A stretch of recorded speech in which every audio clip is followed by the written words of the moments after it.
Hello everyone and welcome back to my channel Edmond Mindaros at another payment method tutorial ang pag-uusapan natin at i-guide ko kayo on how to add Maya as payment method in Google Play Store. Kaya stay tuned ka lang para malaman ang step-by-step method nito at start na natin. So ang next step natin gagawin ay kailangan lang nakalagin ang iyong Google account dito sa Google Play Store. And then, kailangan lang i-click tong Google Play Store.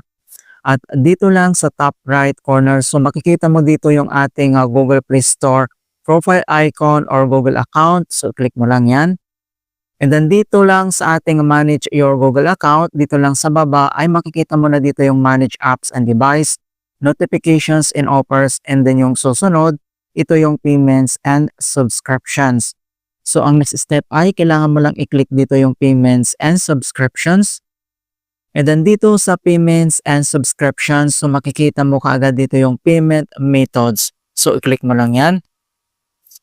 And dito sa ating payment method, so add payment method to your Google account. So, may mga option dito na pwede natin i-select like add credit or debit card, add PayPal, add Maya, add Shopee Pay, and then yung add GCash.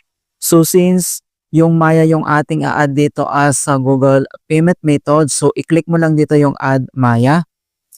And then you will be redirected to Maya to verify your account. So dito lang sa baba, makikita mo dito yung continue. So click mo lang yan.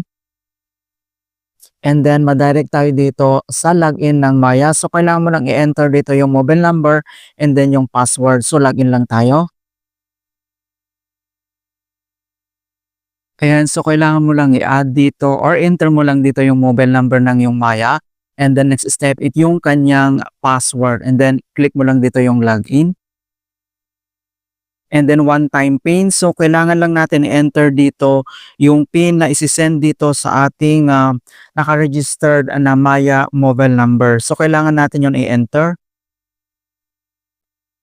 Ayan, so since na-enter mo na dito yung one-time PIN na sinend dito sa ating Maya register number, and then click mo lang dito yung verify.